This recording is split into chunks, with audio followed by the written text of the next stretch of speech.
নমস্কার বন্ধুরা, মালাই ফ্যামিলিতে স্বাগত সবাইকে। আমরা চলে এলাম আমাদের নেক্সট মন্দিরে।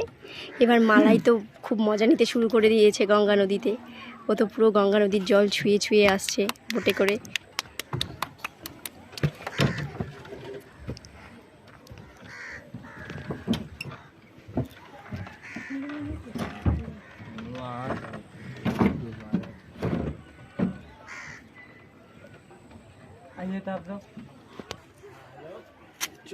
এই যে মালাইয়ের বাবা জুতো খুলছে, খুলে এখন আমরা উপরে উঠবো।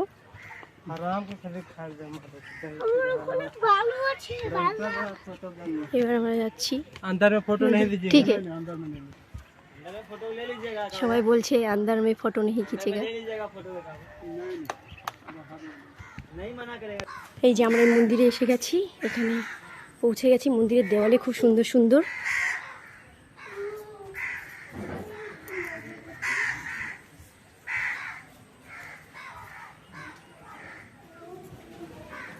শ্রীকৃষ্ণ।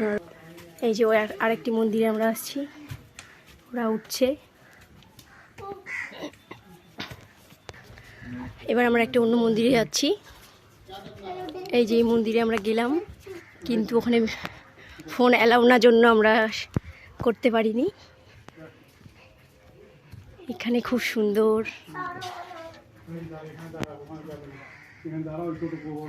ওম, কত বড় বড় স্টোনের মাঝখান দিয়ে সব জায়গায় ওম ওম ওম ওম লেখা আছে।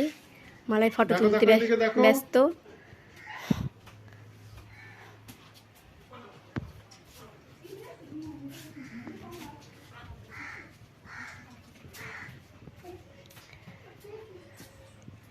খুব সুন্দর, খুব সুন্দর জায়গা।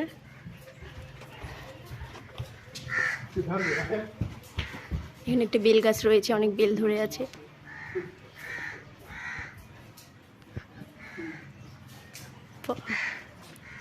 মালাই তো নিজে নিজেই উঠে গেছে, কোন মন্দিরে কোথায় কিভাবে উঠছে।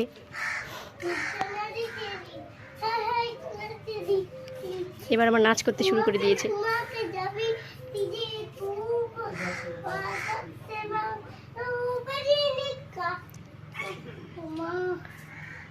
ভাবি ওখানে ওখানে করো, ছোট দাও, ছোট দাও। নিচ থেকে গঙ্গা নদী, এদিকে কত বড় বড় স্টোন দেখা যাচ্ছে।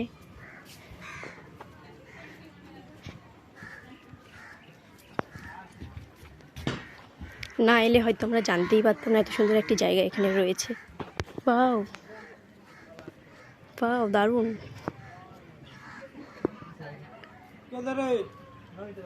অসাধারণ একটি প্রাকৃতিক সৌন্দর্য। এখানে সূর্যটাকেও দেখা যাচ্ছে।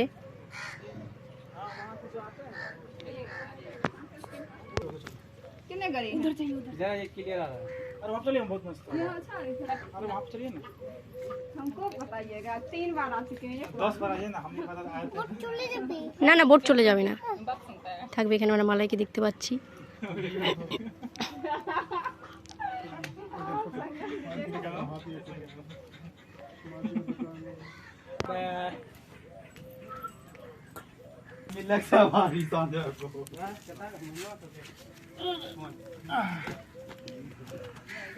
इधर से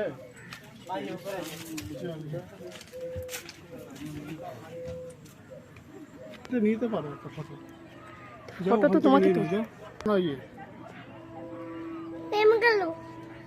এই ট্রেনের আওয়াজ শুনতে পাচ্ছি আমরা এখানে। খুব সুন্দর, দুটো পাহাড়ের মাঝখান দিয়ে রাস্তা, দুটো দুই দিকে পাহাড়, দুই দিকে দুটো বড় বড় স্টোন।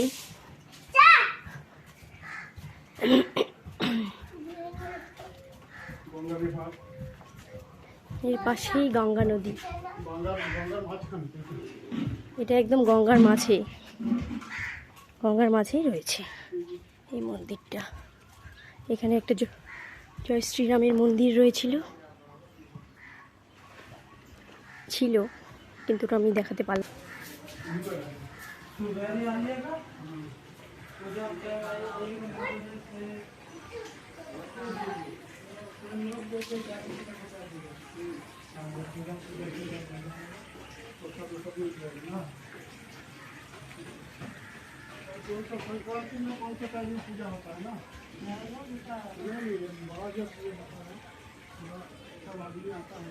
এবার আমরা নেমে যাচ্ছি।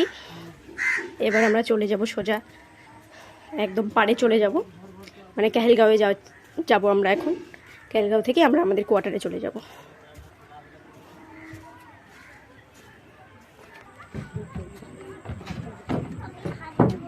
আমরা বোটে এসে গেছি। মালাই বাবার কোলে বসে আছে।